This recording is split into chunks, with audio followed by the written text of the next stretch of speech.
Welcome back to KangBrosTV. This is a reaction video to Liverpool versus Fulham. It ended 1-1.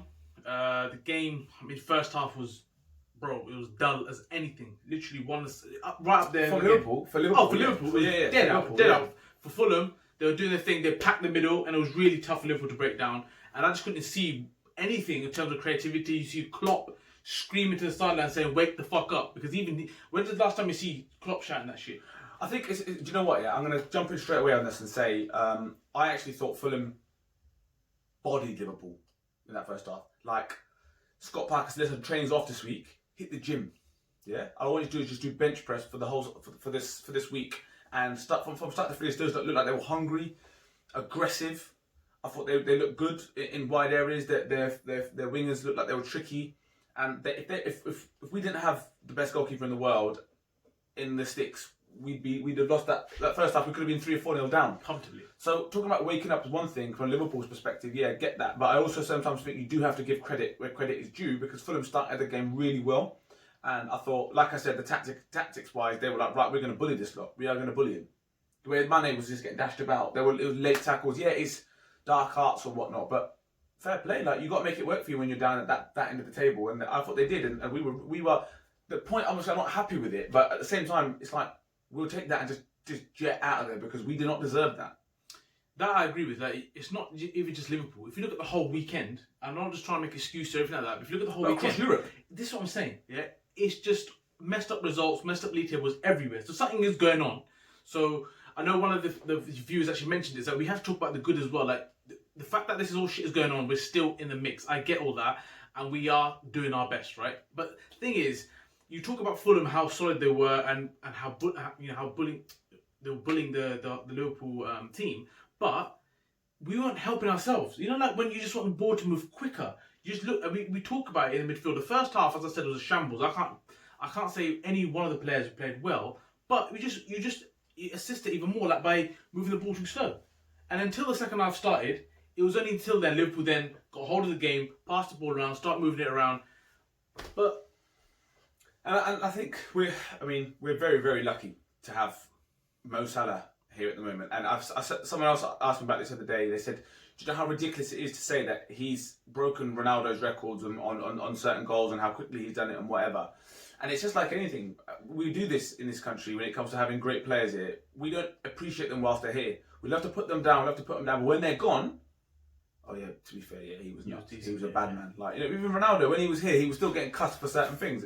Hazard was getting cussed, and yeah, I know Hazard hasn't gone on to set the world alight in the Liga, but here he was amazing. So, like I said, I think we've got to appreciate Mo Salah for what he has done, his numbers, his statistics, whatever, and bailed us out. It was a dead penalty. I thought their goalkeeper, by the way, was brilliant yesterday. He made some big saves as well. Like, I remember that Henderson chance, it should have been tucked away. But I say it should have been tucked away. He tried to do him with the eyes, but his keeper still said it was a great save. It's a good save, great save. And you got to give it to both goalkeepers. Made some big saves yesterday. Yeah, absolutely. And then the points that I think everyone's talking about is obviously the Fabinho penalty. Should have been or should have not been, and then the push as well on Mo Salah before Fulham's goal. By the way, Fulham's goal finish was mad finish. Yeah. Great finish, yeah.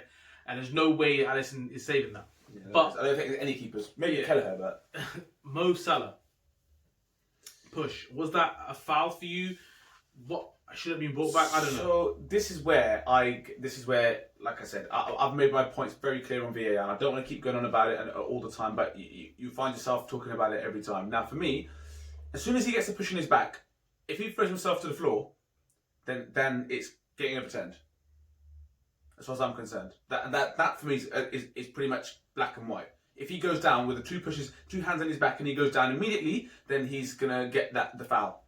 But because there was a slight delay, and then it didn't look great after that way round, because it's almost like, well, I don't want to go down, but if I do go down, people are going to say this and whatever. It's encouraging diving. You're encouraging someone to go down. For me, that is a foul. That goal shouldn't have stood, because that's directly led to a goal. So for me, that is a foul.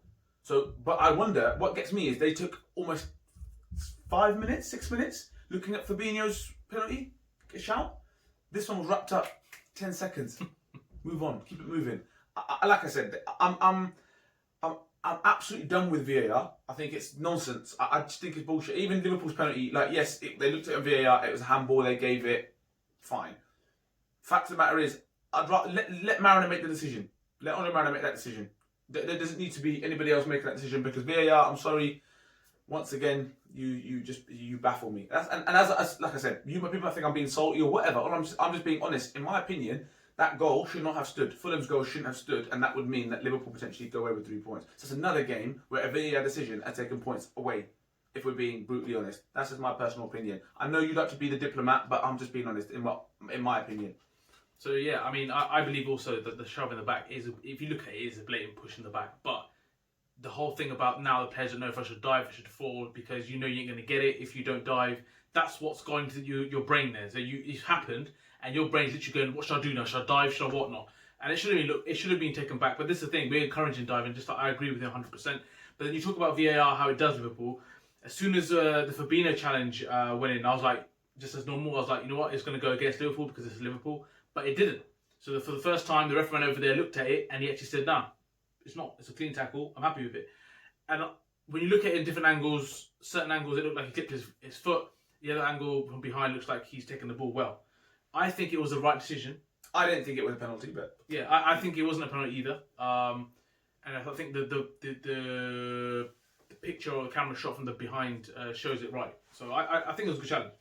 I think it was a good challenge and everything, but I'm with you. As soon as it happened, I thought, well, this is going to get overturned regardless. It's going to be a penalty because you can almost throw your hat at it. But again, I would love to know what. This is where I think it's brilliant if you could hear what they were saying. What was the official saying? Check that. Can you come onto the screen and have a look, because I don't know, or come and look at this because I think it's a penalty, or there's a tackle. I'm not sure really. So can you make it? I don't know. It would be great as fans to hear that. I know they're saying oh because of language, but they do it anyway. There's no fans in there. When someone cusses, we just want to apologise for the fruity language you might have heard. Well, listen, I don't know. Like I said, for me, I'm so done with VAR. Like it baffles me, man. I'm and then bored of it. Moving on to performances in the game, I was actually for the first time, Curtis Jones for me the second half stood tall. I always say he's a ballsy player, and he's got a lot of confidence as a young lad. In that second half, there was a lot of players in there that didn't really hit those heights or trying to break down the lines or get through the lines. He was doing that for me. He was the one threat that we kind of had. And I thought, you know what, he's getting himself on the ball. He had that great run. All it needed was that perfect finish, and it would have been it would have been a fantastic goal. So I just want to give him a bit of praise because I'm very, very harsh on Curtis Jones, even as a youngster. But I thought he did really well. He stood out for me in the second half. So just want to give him that props because I thought he played it. Not for me, but you know. Wait, you didn't think he stood out? No, like I said, no. I'm just saying. For me, I'm still not. If everyone was fit, if people were fit. No, forget all that. I'm just saying. Yeah, I agree with all that. Yeah, no, exactly. You agree with, but my personal opinion is you're like, oh, he stood tall, whatever. For me, he was one of the better ones of a bad bunch. Yeah, that's what I'm saying. Give the guys props. He was the best one out of a bad bunch. He was one of the better ones from a bad bunch. Yeah, I'm still not. Like I said, I'm still not convinced. I'm not. It's not like I'm sitting here saying, listen, we have to give him. We have to give him an opportunity and back him or whatever. I'm just saying. I don't think if he was. Reality is, if we were fit, even if the squad was at 80%, as far as I'm concerned, he ain't getting near the starting 11. I'm not saying that. I know you're saying give him props. I'm just telling you my opinion on it. If we're in 80%, he's not getting anywhere near it. So you can say, oh yeah, he was. I thought yes to give him props. Yeah, for me, you're clutching, but that's just my personal opinion. That's just what I'm saying. I'm saying what my opinion is on that. That guy for me, I'm not sold on him at all. So Alisson for me stood out. Curtis Jones, I thought he played really well. Alisson is just a madness. I'm sorry. Yeah, he kept us in the game so many times, but Origi. Again, I don't want to say any more on it. I'll let you say what your piece on that because same shit, bro. Same shit. Okay, he comes on, does nothing. Minamino came on half time. He's still showing glimpses. If I was a centre back for Fulham, yeah, and I look over and I said they're making a change, I'm thinking, oh my god, who's it going to be? And if I see him, I'll be like, oh my god. And I know that everyone's going to be like, oh yeah, you're just chatting it. You can prepare for him. You know that you can. There's not that level of unpredictability to him that you can see. There's almost predictability, and you think of this type of game, I can deal with it. If it's done, it's done. Do you know what someone actually said in the comments? They actually said Origi's now, he's like a mascot. He's like a mascot, bro. There's no fear whatsoever. He's just there as a person for the team, and it's there to display something because there's no And, fear. and I'm baffled. And like I said, I'm baffled at some people when they say, "Oh, you lot just stick to hate on Origi and hate on Origi." But what the point that you lot make for that percentage of people, the point you lot like to make is the fact that you disregard what he's done for us in the past. No, we don't. But you can't live in the past, and we know that as Liverpool fans. We know that. Yeah, but we've been saying that for the last 3 weeks. You know what I mean? So everyone knows how we feel about that. The injuries. So Matip goes off injured again. Jota out now, knee injury, and out back until February. You got Thiago just taking selfies and posting them on Twitter and that, nowhere to be seen. So he's now just part of the marketing team or branding team or something. I don't know what he's doing. The injuries keep coming. I think Oxlade is coming to. I thought he was in the squad. He was in the squad. He was in the squad. Doing warming up and that. But we got Tottenham literally in a matter of days, mate. These injuries just don't stop. They don't stop. Like I said, and that's gonna be a boring game, by the way. The other way you could look at it is you can say, great, like we're still we're still at the top of the pile with Tottenham on points, and we're at a depleted squad, so it's only going to get better. But I look at it again. It's the glass half empty, glass half full. Opportunities, create opportunities. For me, I'm like, yeah, okay, fine, but we're literally now out on bare bones. We're at bare bones. So people keep talking about, these players are going to come back and then we're going to get better. There's that time that they have to acclimatise to get fit. There's that time that you have to take out the rust. There's the time, the fact that other teams are still going to be getting stronger, and we're still going to lose more. We're still going to be losing more players because at the moment, these players that we have now, we're at bare bones. So, like I said, it's madness. Like, it is madness. But from time you look at your centre backs, then you got Henderson and Fabinho. That's your two centre backs. Who are starting midfielders for the championship winning team? They were the starting midfielders for Liverpool. That's mad. Well, I think going into the game against Spurs is a big game, but I don't see that game being exciting at all. You know what Mourinho's going to do.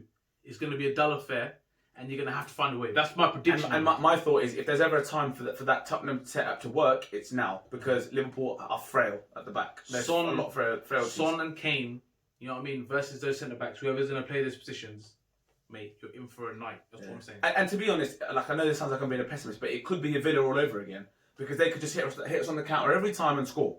Because they're clinical on the counter. And not play a high line against Tottenham. So it's going to be crazy.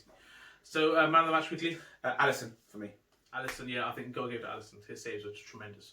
Let us know your take on the game. What were the topics that we mentioned on the Mo Salah push, the Fabinho penalty, and obviously we know about Origi already. And going into the Spurs game, how are you feeling about that? How would you set up? How would you play? Who needs to start? Who doesn't need to start? Yeah. And as I said, we're just like Liverpool. We're gonna obviously, with bits and pieces. Let's all get through, and let's hopefully get, try and get some points. We're one of the only teams that can have fans, so hopefully that helps. So drag us through. Let's drag over the line and hopefully get the 3 points, because we could really do with them. So until Wednesday, don't forget to share, like, and subscribe, and definitely comment.